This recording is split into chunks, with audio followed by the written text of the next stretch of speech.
Hi, everybody. A very good morning.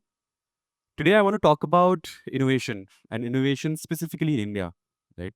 Because India is a beautiful country, but it is dense, chaotic, and diverse. So, this is a theme which I want to carry throughout my talk. I work in the air quality space. Today, 83 out of the top 100 polluted cities happen to be in India. Very uniquely Indian problem. But if I think about solutions, not a lot of solutions exist catering to this Indian problem. That is where the journey of Atovio started. We started around 3 years back, wanting to innovate in the space, wanting to bring in new technologies which are designed for Indian densities, Indian chaos, and Indian diversity. We've developed the device over the last 2 years over multiple rounds, tested at the National Aerosol Facility at IIT Kanpur. It's been around a year of launch for us. We've reached to more than 40,000 odd customers and are now moving towards more and more innovative solutions to solve for the air quality problem. But today, I don't want to talk about just myself. I want to talk about a thought process. I want to talk about a vision. I want to talk about how I feel India should be innovating in the new age, designing for density, chaos, and diversity. I will walk through a lot of examples which I think are very fitting for my title, and then eventually get into how I feel the new India should be looking at the Indian problems. The first thing I want to talk about is UPI. Can I have a quick show of hands of people who would have used UPI in the last 2 weeks? Quite a lot of us. Can you keep your hand up if you've used UPI to make a payment for less than 100 rupees? Quite a few of you. So, had had this conversation in any part of any other part of the world, the answers would have been very different. But UPI is a uniquely Indian solution to a very uniquely Indian problem, which is designed for density. Because from Kashmir to Kanyakumari, UPI works everywhere across languages, across regions, across socioeconomic stratas. For chaos, UPI as a service works without internet as well. There's a UPI Lite.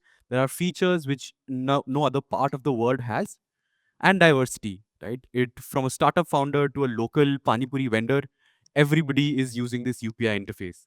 So truly innovation which is Indian, designed for density, chaos, and diversity, right? Another example which I want to talk about is the pulse of urban life of Indian traffic, right? I'm sure in most of the cities in India, we see traffic as a major, major problem. Any foreigner or any international person coming to India and looking at the traffic would see that, okay, this traffic will fail every day, but it doesn't. It works. For us, it works. There's chaos, there's density, there's diversity. There are a lot of uh, so India as a society is not meant to be run by rules. If you have a lot of rules, people will break them. But it has to have a function of chaos to it. Right? The Indian roads are the best example. Four wheelers, etc. Everything on the road, but all of them work in an organized chaos. Right? The chaos and complexity of urban environments is unmatched to any other country, but for India, it just seems to work. Talking about another very, very interesting example from our own times, right? The Indian e-commerce playbook. So in India, in the 2010s, a lot of boom was coming around e-commerce. There was Amazon coming into the country, Flipkart gaining a lot of popularity, Snapdeal also, which was a very prominent player, right? But India by itself is a low trust society. People do not trust people, or people do not trust advertisements or other online things which they see very easily. So the global playbook would have been to make India learn to trust, but that is not what happened. India demanded its own rules, it demanded its own narratives. Delivery worked for people with lower trust. They were hesitant to try it out, but with cash on delivery, a lot of people were able to shop online. Amazon, Flipkart, etc., were able to build their businesses. So a unique sense of security came from it, allowing consumers to pay only once they receive the products. Right. So that is where a lot of trust within the e-commerce market was built. And looking back at the last 10 years, when e-commerce had just started in India, around 80 to 85% payments were cash on delivery. Today, we see that payments landscape changing significantly. Today, we see that more than 80% of the payments are happening online, and people are willing to trust more and more brands uh, on the e-commerce space largely because we are able to move on from that trust barrier, and also build innovative solutions for India's chaos, density, and diversity. Another area which I want to talk about is Indian urban mobility, an area which also has seen a lot of disruptions over the last 10 to 15 years. Back in 2010, Uber was a massive case study in the US, massive success story in the US.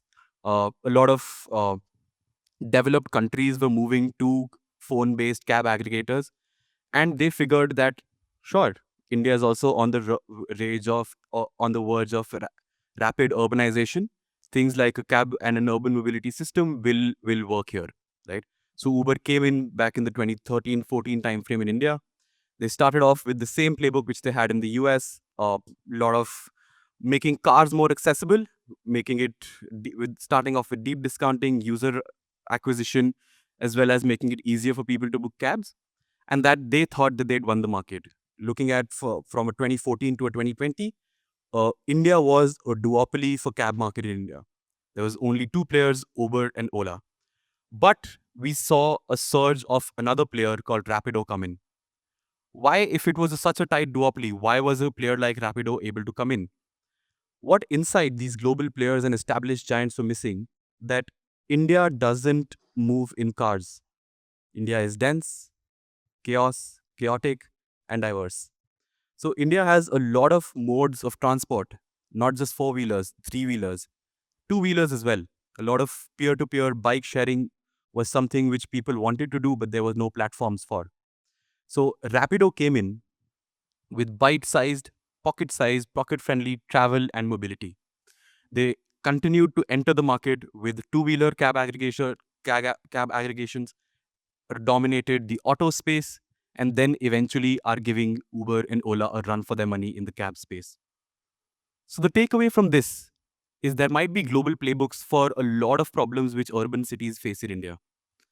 But it is not possible that all of those global playbooks apply directly to India because of the unique diversity, unique chaos, and unique density of the country. Right? A very interesting example, I was actually discussing this topic of my speech with a few people.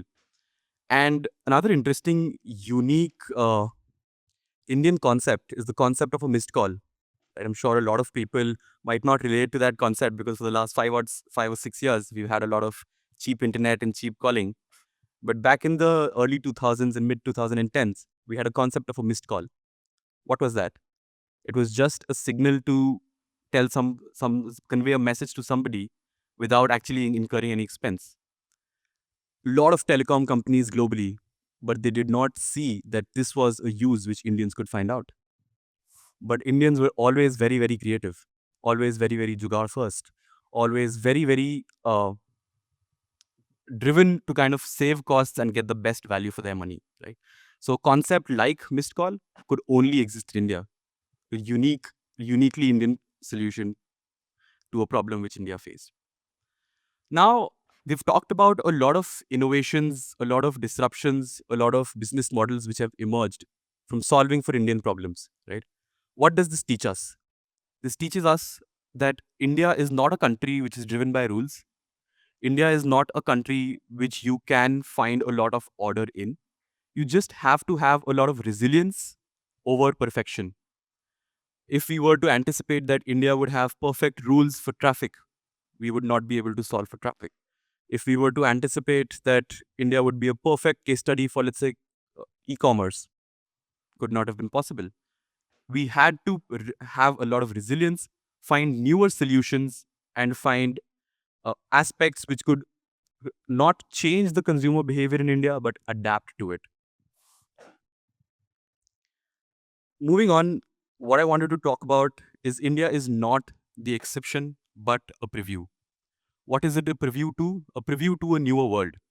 A newer world order which is coming happens to make our lives, especially urban lives, a lot more difficult, a lot more chaotic, and a lot newer problems will emerge. And the thought that I want to leave you all with is that a lot of these new problems will not be solved by copying global innovations, will not be solved by looking at what is happening in the US, what is happening in the West, what is happening in more developed countries, and just picking up learnings from there. It will be solved in Indian grassroots. It will be solved with Indian consumers. It will be solved with not trying to change Indian consumer behavior, but trying to adapt to it with the density and diversity and chaos. So, what I want to leave you all today with is that when you think of innovation, when you think of new ideas, when you think of new problems which are emerging, think of them from a very user centric perspective, think of it from a very India centric perspective, and think of it how we can find unique solutions to the unique problems this beautiful country has. Thank you.